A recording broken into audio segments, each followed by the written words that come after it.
नमस्कार, आपके साथ मैं हूं दीपिका शर्मा और आप देख रहे हैं क्राइम तक। नोएडा के निठारी गांव में वो D5 कोठी जहां पर बच्चों के शव के अवशेष मिले, हत्याएं की गई, लेकिन पूरे केस में एक अलग ही मोड़ सामने आ जाता है। इस पूरे केस में दो आरोपियों को गिरफ्तार किया गया था, जिसका नाम है सुरेंद्र कोली और मोनिंदर सिंह पंडेर।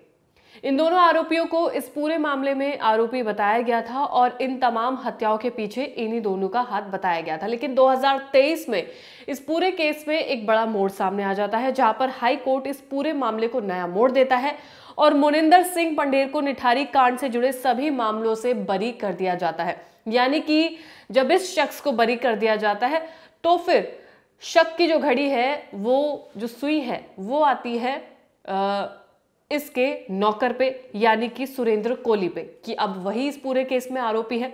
जब बच्चों के कंकाल और अवशेष मिलते हैं तो जाहिर सी बात है, जब दो नामों में से एक नाम हटेगा तो शक दूसरे शख्स पे जाएगा। लेकिन अब इसके बाद ये जो नौकर है सुरेंद्र कोली, इसे भी एक के बाद एक मामलों में बरी ये होता जा रहा है, नजर आ रहा है, जिसकी वजह से इस केस में एक नया अपडेट भी सामने आया है। वो अपडेट ये है कि हाल ही में सुनवाई के दौरान सुप्रीम कोर्ट ने इलाहाबाद हाई कोर्ट के इस फैसले को बरकरार रखा है, जिसपे कहा गया है कि प्रोसिक्यूशन कोली और पंडेर के खिलाफ अपराध साबित करने में विफल रहा है। यानी कि जिस मात्र एक केस में अब ये जो नौकर है फंसा हुआ है जेल में, उससे भी वो बरी हो जाएगा। तो अगर ये दोनों लोग बरी ही हो जाएंगे तो फिर आखिर इस निठारी कांड का अपराधी है कौन? जो शव वहां से मिले हैं, जो अवशेष वहां से मिले हैं, आखिर वो हत्याएं किसने की है? फिर तो ये पूरा का पूरा केस जो है वो घूमकर स्टार्टिंग के पॉइंट पर आ जाता है। यानी कि जितनी भी इन्वेस्टिगेशन हुई है तो कोई सबूत ही कोर्ट के सामने पेश नहीं हुए। कोर्ट का यही कहना है कि कुछ भी प्रोसिक्यूशन सफल नहीं हो पाया है ये साबित करने में कि कत्ल इन दोनों ने किया है, जिसके चलते 2023 में सुरेंद्र को बरी करा गया। और उसके बाद से अब हाई कोर्ट ने नौकर के ऊपर जो आरोप लगे हैं, जो लगातार ये कहा जा रहा है कि उसमें उसका नाम भी शामिल नहीं है, कोर्ट के पास इतने सबूत पेश नहीं कराए जा रहे हैं, तो वो भी एक दिन बरी हो जाएगा। तो पूरे केस में कंफ्यूजन्स ही कंफ्यूजन्स नजर आ रहे हैं। लेकिन कोर्ट का ये मानना है कि उसके सामने अगर सबूत ही नहीं होंगे तो वो क्या सजा सुनाएगा।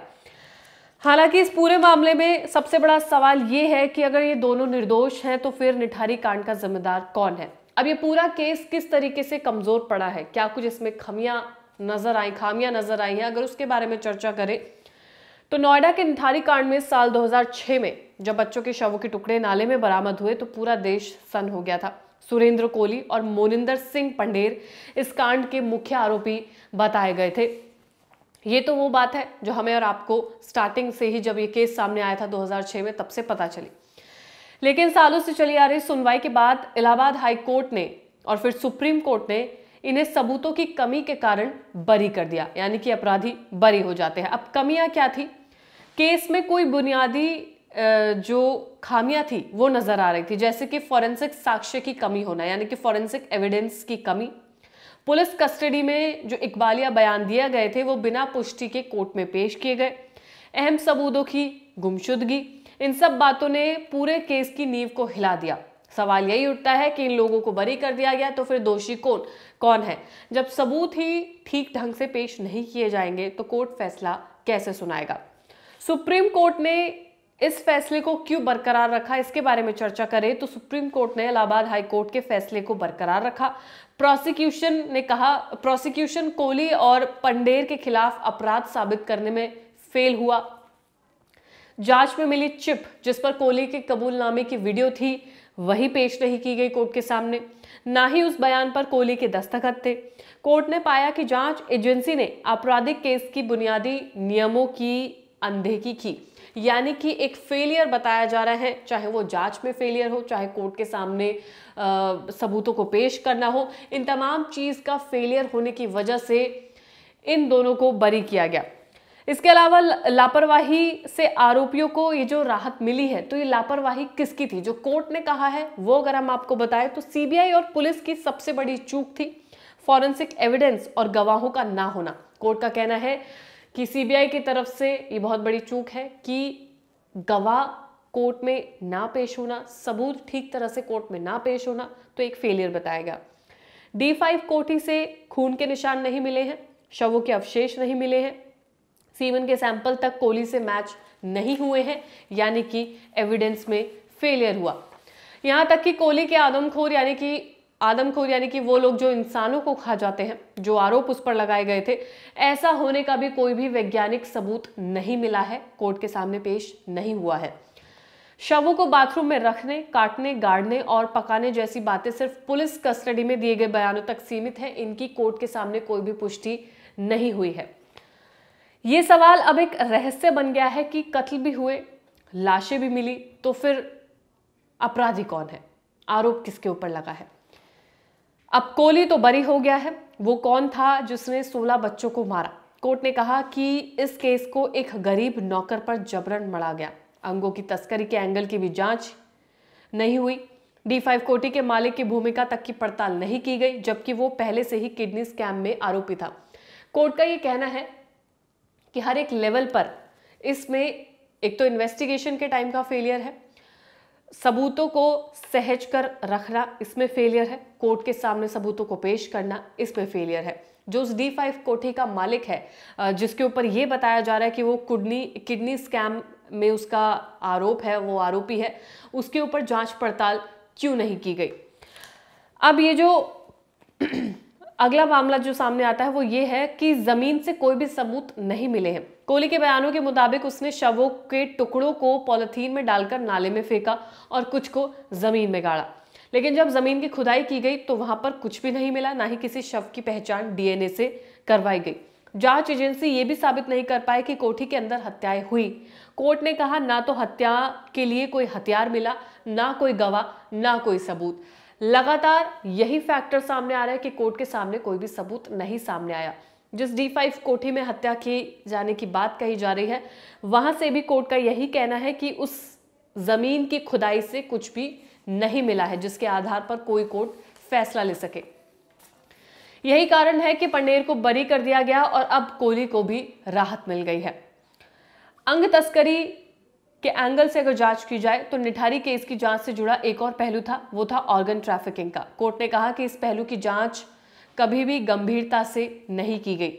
महिला एवं बाल विकास मंत्रालय तक ने इस दिशा में जांच की मांग की थी, लेकिन CBI ने D5 कोठी के मालिक से पूछताछ तक नहीं की थी। वो मालिक जो किडनी के स्कैम में जिसके ऊपर आरोप था, उस मालिक से भी कोई भी पूछताछ नहीं की गई कि क्या ये ऑर्गन ट्रैफिकिंग का अगर मामला सामने आता है, अगर उस एंगल से जांच की जाती है तो उस मालिक से पूछताछ क्यों नहीं की गई।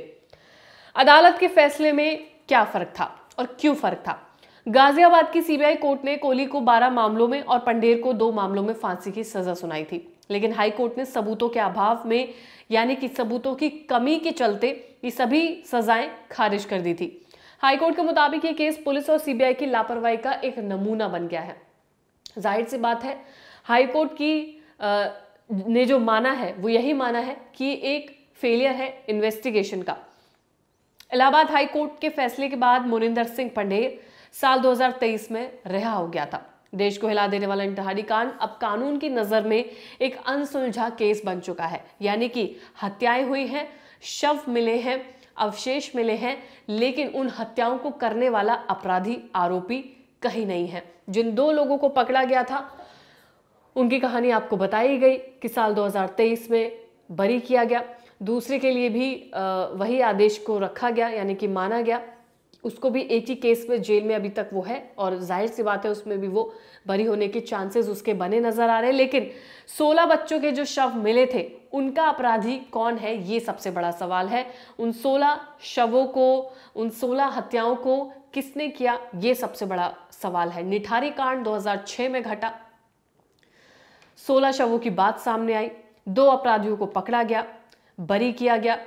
कोर्ट का यही कहना है कि कोई भी सबूत सामने नहीं आ पाए, इन्वेस्टिगेशन प्रॉपरली नहीं हुई, इन्वेस्टिगेशन फेलियर बताया गया। तो ये तमाम चीजें हैं, तमाम तथ्य हैं जिनकी वजह से ये जो अपराधी जो इसमें माने गए थे वो अब बरी हो चुके हैं। लगातार इस पूरे मामले पर क्राइम तक की नजर बनी हुई है।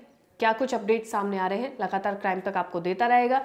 लेकिन 16 जो शव नाले से मिले थे उनका गुनहगार कौन है, ये सवाल अभी भी खड़ा हुआ है।